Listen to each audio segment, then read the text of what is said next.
Hey there, welcome back. We are doing Guardians of the Galaxy Volume 2 Easter eggs. So my name is Alexandra or Alex, whatever, I don't care, Alex for short.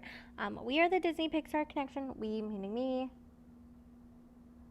That's confusing. Anyway, I'm your host.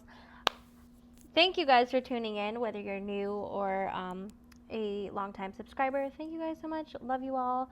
Anyway, we have been well into the Marvel. We are not even covering everything by the end of March.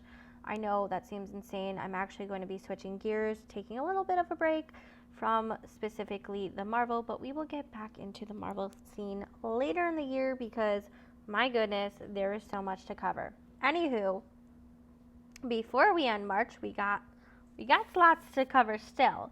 So we are now covering Guardians of the Galaxy 2. Go check out yesterday's video, Guardians of the Galaxy Volume 1 Easter eggs, because there's some important things to note from that film to this film. But also check out the theory video I did because that will lead into Volume 3, which will come out in 2023. And there will also be a holiday special at the end of the year. Don't worry, I promise I will cover that all. It will all be covered in a timely manner. So, anyway, let's get into these Easter eggs because there is a lot to talk about. So, in this particular movie, we start off in Missouri on Earth in 1980. That is when Peter Quill was conceived by his mother and his father. We learn a little bit more about the romance and a little bit, well, we're going to learn a lot more about the father, but we learned that the father was clearly not human in this particular scene. So this does come into play later on, but kind of interesting, isn't it? Then we fast forward to 34 years later. This is where we're at now, or at least in terms of the movie. So, of course, we have our baby Groot right here. He is the title sequence. My gosh, I love this. He's just jamming out, and as we see of volume 2, that comes into play because in in volume 1 it says volume 1, and then also, by the way, there is a note that this is also linked to Onward, so check out those Easter egg videos. But yeah, that is fun. So anyway, they're fighting bad guys in the background, and Groot is just chilling out dancing, and they're like, dude, like, get out of the way and help us not dance. But we know that Peter Quill likes his dance battles, so it is what it is.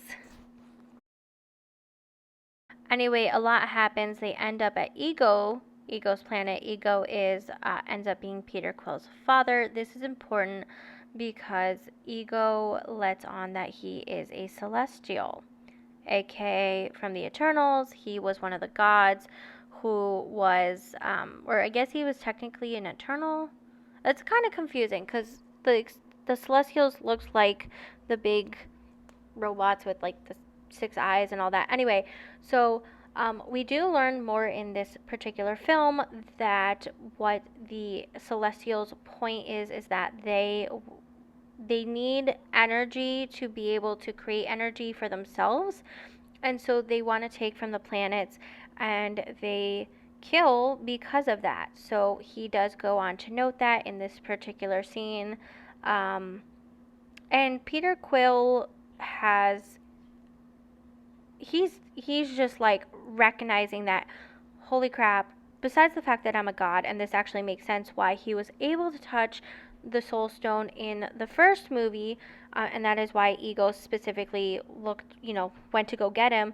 But there was a lot of family dynamic and complexity that needed to be handled, and he had this yearning to find his father, and now he found him, and then he learns the bad side. Now, I can totally relate, being adopted myself. It is complex, and if you want to learn more about that, again, you can look at my Adoptee Healing and Resources YouTube channel, where I talk way more in depth about that. But it's quite interesting that it is being played out in these films.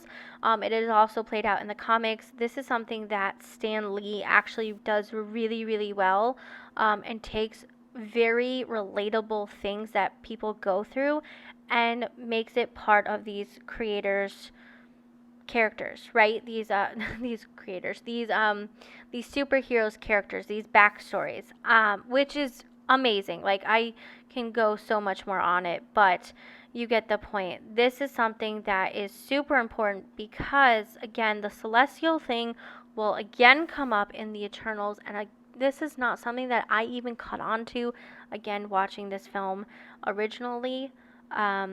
You don't understand the importance of it until later on. It's like one of those 2020 hindsights. Wow, like, I thought I heard it. They kind of like implant those little seeds and then they slowly grow throughout the films, and then boom, they give you all the information. You're like, "Oh yeah, I knew some of this stuff." Anyway, whole fight ensues. He defeats his father. That's really important, but let's continue on. Now, in this particular scene, this is hilarious because Peter was noting that Yondu was Mary Poppins, and Yondu was super excited. Didn't even know who Mary Poppins was, but was super excited by it, and that was really, really adorable. But yeah, that's a fun Easter egg.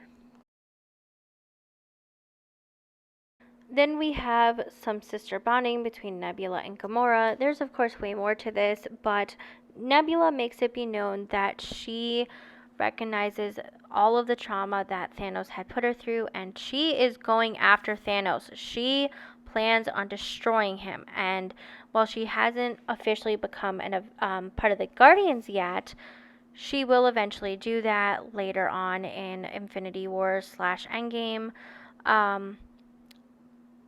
But she knows that he is not good, and she needs to defeat him.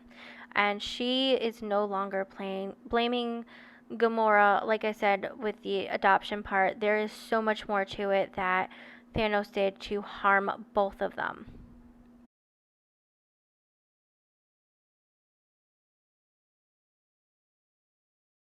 And lastly, we have this ending where all of these people end up coming together under I don't even remember this character's name, but under this guy, this is Sylvester Stallone is the actor, and this comes into play for Volume 3 because we see them in the trailer, and this is quite interesting.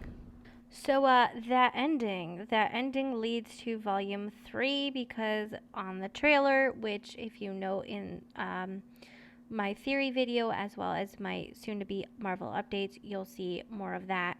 But wow, I cannot wait to see what more they have to come. Supposedly, Volume 3 will be the last of this particular franchise, but we will see them throughout the Avengers movies. So I hope it doesn't end. What are your thoughts and opinions? Did you love this movie? Did you not like it? I mean, I loved it, especially Baby Groot in the beginning dancing. Yeah, Groot. Yeah. Yeah. Anyway, there's so much more to this, and I am super excited because we are having a fun time covering all of these movies, and I hope you enjoy them as much as I do. I will see you guys on Tuesday for a theory video. Or actually, it's really the Marvel update. Apologies. It's going to be the Marvel update, and then Thursday will be we're going to be back to the theory videos, but you know what I mean. You'll see me Tuesday anyway. I'll see you guys later.